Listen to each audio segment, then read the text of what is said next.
Everyone, my name is Chitra Goswami and this video is for the summary of lesson number 216 and the name of the lesson is English, Sharing Our Stories. Before starting the lesson, you are going to conduct a Hum Saath Saath Hai attendance update as done in previous lessons. For the first step, you are going to begin the class by explaining the purpose of the activity is to reflect on each student's personal journey over the past year in the FEA program.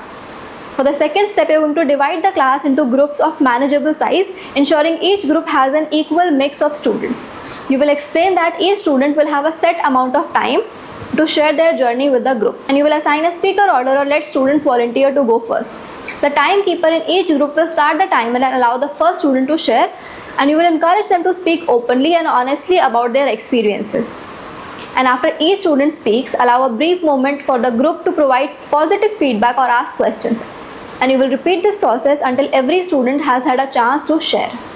The third step is reflection, and for this, once everyone has spoken, we are going to gather the whole class back together and you will lead a brief discussion on common themes, challenges and achievements that emerge during the sharing session.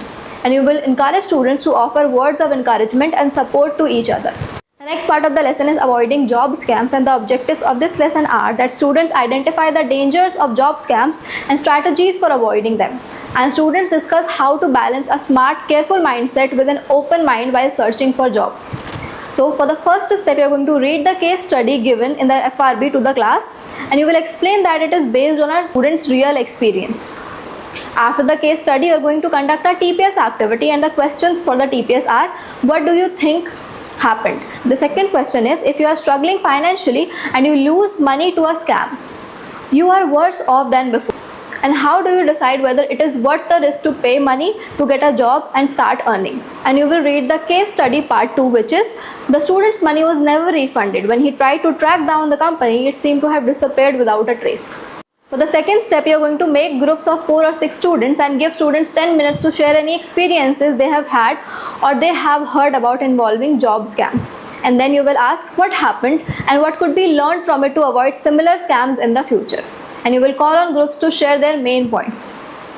For the third step, you are going to watch the AV in pairs, and you will use popcorn calling to ask students to share tips from the videos about what to look out for avoiding job scams, and you will list their responses on the board. And you will emphasize the number 1 tip, which is don't pay money to get a job. Applying for a job should not cost money. Also, be suspicious of jobs that require you to pay for training or supplies, such as books to study for an interview or products to sell. For the fourth step, you are going to conduct a TPS activity, and the questions for the TPS are: is it possible to worry too much about job scams? What might happen? And how can you balance being smart about job scams and being open-minded about applying for jobs?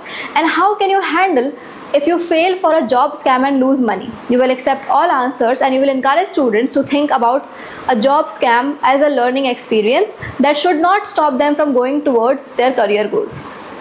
For the fifth step, you are going to ask the students to log into their Duolingo account, and you will let the students begin their Duolingo practice. And as a reminder, you will ask students if they have signed up for the MOOC club, and if they haven't, you are going to help the students sign up for the club.